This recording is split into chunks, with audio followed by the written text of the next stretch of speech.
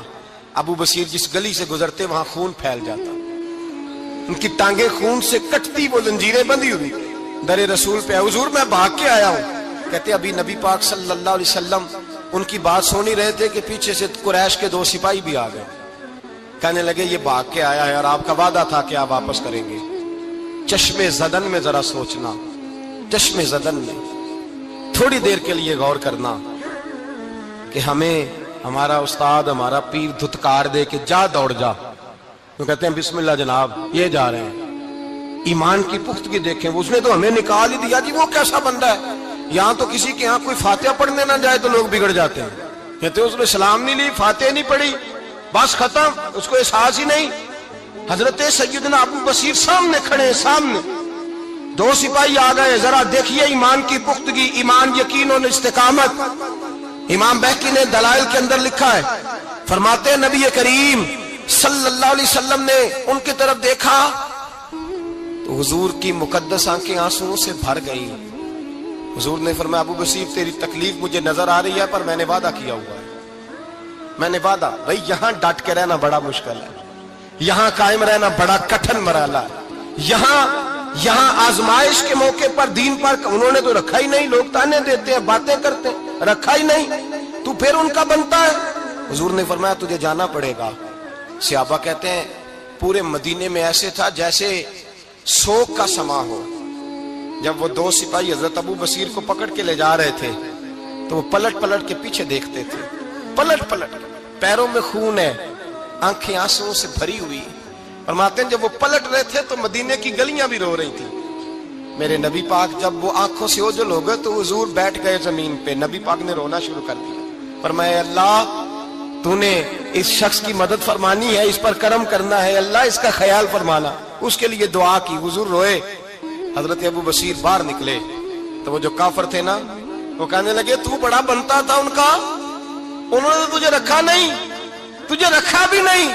تو حضرت ابو بصیر نے تھپڑ مارا منہ پہ، کہنے لگے میں وہ نہیں جو تھوڑی سی بات سے بدل جاؤں، ایمان، یقین اور استقامت کی دولت ملی ہوئی ہے۔ آپ فرمانے لگے میرا تو ایمان اور پختہ ہو گیا ہے کہ میرا نبی اپنے وعدوں کا بڑا پابند ہے، میرا رسول اپنے وعدوں کا بڑا پابند ہے۔ حضرت ابو بصیر کہتے ہیں مدینے کی سرحد گزر گئی تو میں نے کھینچی تلوار، ان میں سے ایک سپاہی، اب آؤ میرے مقابلے میں جس نے آنا ہے۔ ایک کو مارا، دوسرا بھاگ گیا۔ فرماتے اب میں مکے جا نہیں سکتا تھا، جاؤں گا تو وہ زیادہ ماریں گے، مدینے حضور نے قبول نہ فرمایا۔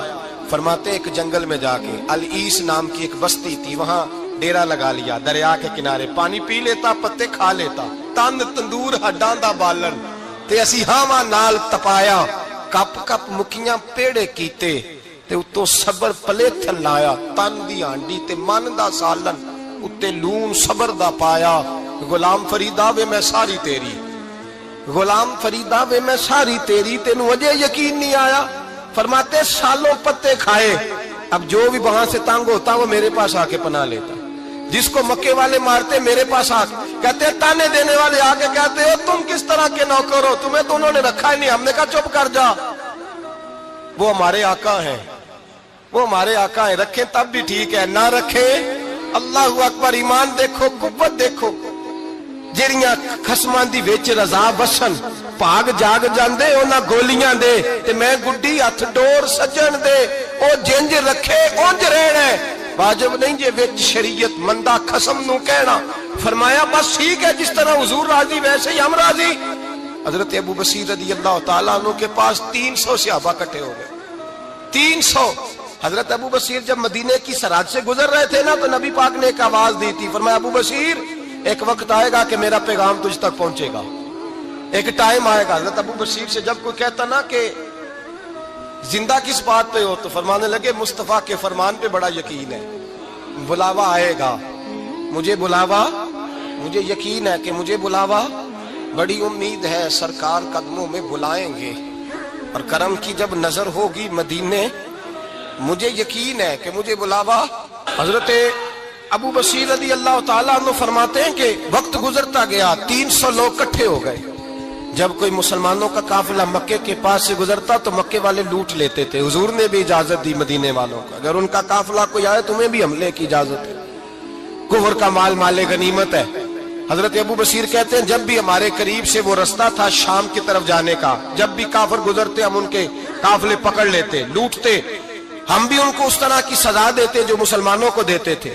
فرماتے ان کا جینا محال ہو گیا، ہاتھ باندھ کے نبی پاک کی بارگاہ میں گئے، کہنے لگے یہ شرک ختم فرما دیں اور آپ ان کو بلا لیں، بلا لیں۔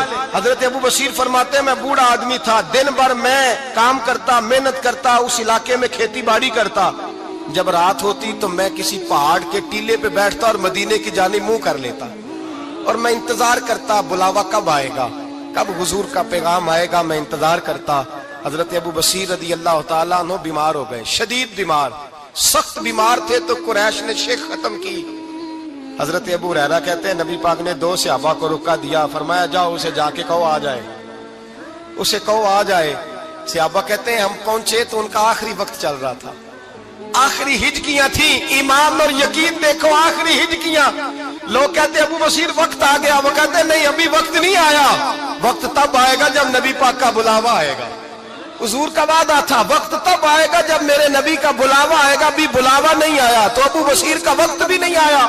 صحابہ کہتے ہم نے جا کے رکا، تھمایا، اٹھنے کی بھی طاقت نہیں تھی، جب حضور کا رکا لیا نا تو دونوں یوں مٹھیاں بند کر لی، گویا جھوم جھوم کے نعرے لگانے لگے آؤ دیکھو میرے نبی کے وعدے کتنے سچے ہیں، آؤ دیکھو حضور کے وعدے، چومتے حضور کا نامہ، سر پہ رکھتے، سینے سے لگاتے، اور کہتے ہیں پھر بلند آواز سے کلمہ پڑھنے لگے، کہنے لگے حضور میں حاضر ہوا، یا رسول اللہ میں آیا، کہتے بلند آواز سے کلمہ پڑھا اور ان کی روح پرواز کر گئی، ان کی روح پرواز کر گئی۔ نبی رحمت صلی اللہ علیہ وسلم کے غلاموں کا یقین، اعتماد اتنے اعلیٰ درجے کا، کمزور مسلمان، دائیں بائیں دیکھتا مسلمان، کفر کے وعدوں پر اعتبار کرتا، یہودی عیسائی اور سکھ کے وعدوں پر اعتبار کرتا، دنیا دار ٹھگ اور چور کے وعدوں پر اعتبار کرتا، یہ رب کریم کے وعدے پر اعتبار نہیں کرتا، یہ اللہ رسول کے ساتھ اپنی توجہ کو مبذول نہیں کرتا۔ میرے رسول کریم سید عالم صلی اللہ علیہ وسلم کے غلاموں نے اعتماد کر کے، یقین کر کے ہمیں بتلایا ہے